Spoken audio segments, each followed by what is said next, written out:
Good afternoon, everyone. There's a saying in life where people articulate events that occur and things that happen in the context of time as the beginning of the end. I tend to look at life a little differently. I tend to be more hopeful, I guess. And so I would characterize what happened today as the end of the beginning. That while what happened today puts a legal closure to the criminal proceedings, let's put aside the federal matters for our purposes here, puts a legal closure to this tragic incident on May 14th of 2022. It certainly does not put any closure on what we need to do as a society and as a community going forward. And a lot of people have articulated and stated in various fashions and on various mediums of ideas that need to be in place to go forward. Where do we go as a community? Where do we go as a city? Where do we go in terms of the legal system and the criminal justice system and how it affects not only particular cases but society at large? And so these are questions that we need to answer, that us as leaders of the criminal justice system and the mayor and of all levels of government need to answer. What happened today, though, what happened throughout the prosecution of this case is still important. I would say that justice was done with a small j today, but we still have a big J of justice to do. But the small j for justice that occurred today was important. We should not minimize that. And in looking toward the future and in looking what we need to do, we still need to keep in light of what happened in the past 6 months. This prosecution and the resolution of this case is unprecedented. The mayor correctly stated it at the very beginning on May 14th or May 15th that swift justice is needed.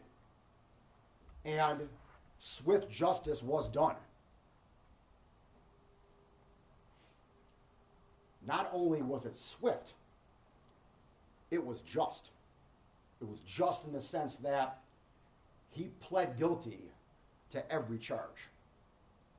He pled guilty to, for the first time in the history of New York State, the domestic terrorism charge motivated by hate. Never been done in the history of the state of New York. It was done here in Buffalo, New York. And today, he received the just sentence for the commission of that crime. And I know that one of the family members spoke about, I'm going to follow you for the rest of your life and whenever you're up for parole, et cetera, et cetera. There is no parole here. He is never getting out of jail. The federal prosecution is relevant, obviously, in terms of whether or not he is going to get the death penalty. But that's the only decision that really needs to be made in this entire process. He will spend, no matter what, the rest of his life behind bars. Never eligible for parole, never eligible for probation, never eligible for anything except viewing bars behind them for the rest of his life. Period. And that, I submit, is justice. As a DA, Most of you all know me. Some out-of-town reporters here know you don't know me, but I tend to stay in my lane. And, my lane is obviously a narrow lane, but it's important.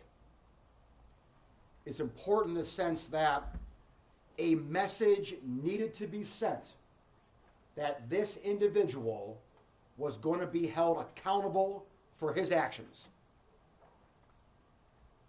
Now, I get it that whenever these mass shootings occur and tragedies like this happen nationwide, one just happened yesterday in Michigan State,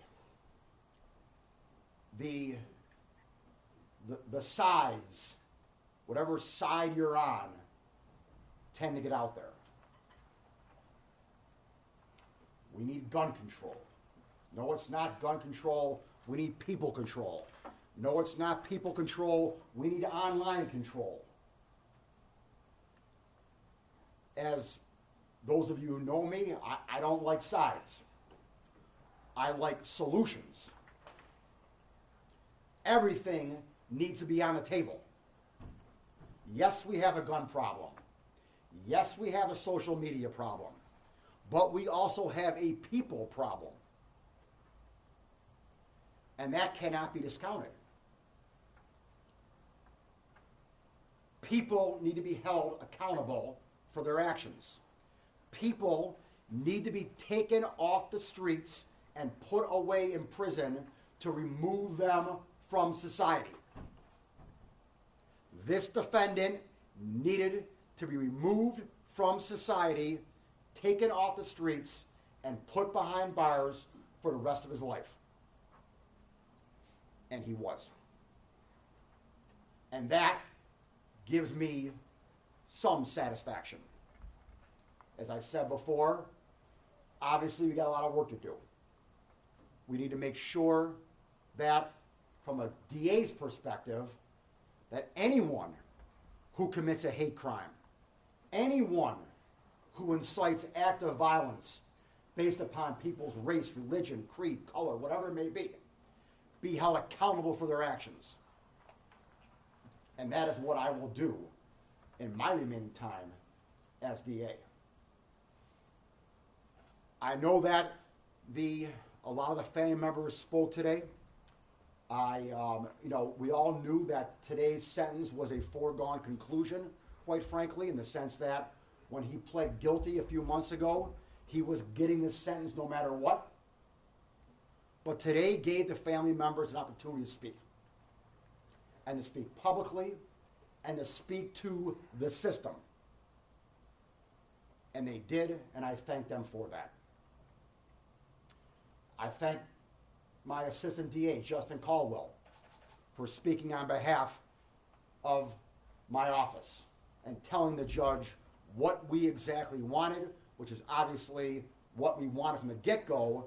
By him pleading guilty to the charge of domestic terrorism, he will never get out of jail. And I thank Justin for that as well. Now, again, where we go forward from here is a question we all need to answer. Not just those of us in law enforcement, but all of us in society. The immediate future, obviously, is continuing to help these families. And as the DA, I always try to keep the victims of crime first and foremost in my eyes and on my mind. And even though the case is over, from my perspective, we still need to help the victims. And I want to echo what the defense attorney, Mr. Parker, stated, where he stated on the record that he was willing to help the families in their pursuits of investigative materials to help them in their civil suits. And I want to echo that as well. I am here to help the families. there right now are 2 protective orders in place. There is a state protective order in place that precludes me from giving any information away to the victims or their attorneys. Now, that protective order on the state side does not automatically go away today by operation of law. That continues on until we change it. And so I will be making, in some form or fashion, a motion to the court to get that protective order lifted, or asking it to be lifted. On the federal side, the problem is that I'm going to guess that 99.9% of all the investigative materials that I have, the feds also have. We have the same stuff. If there's 5 sheets of paper that are different, I'd be shocked. And so the problem's going to be that while that federal case is pending, it's going to be difficult for the feds to release that documentation to the families. And so, like I mentioned, there is a federal order, protective order in place that has my name on it. Now, I was never a party to that at all. I never consented to that at all. But somehow, the Erie County DA's office name got put on that protective order. So I will be also, in some fashion, making a motion to the federal court to get my name removed from that. And I am hopeful that we can work out an agreement that's somehow judicially supervised, where the materials can be turned over to the civil attorneys so they can review it and prepare their lawsuits, and then a protective order put on them where they can't disclose to the public. There's things like that that can be done. And so I'm hopeful that that can occur. Obviously, this would all be a moot point if the federal case gets resolved sooner rather than later. But again, I'm not going to step on their toes at all. I will not be commenting at all about whether or not I think the death penalty should be in place or not be in place, or anything about the federal case at all. I'll stay in my lane, and I'm not going to step on their toes or get into that at all.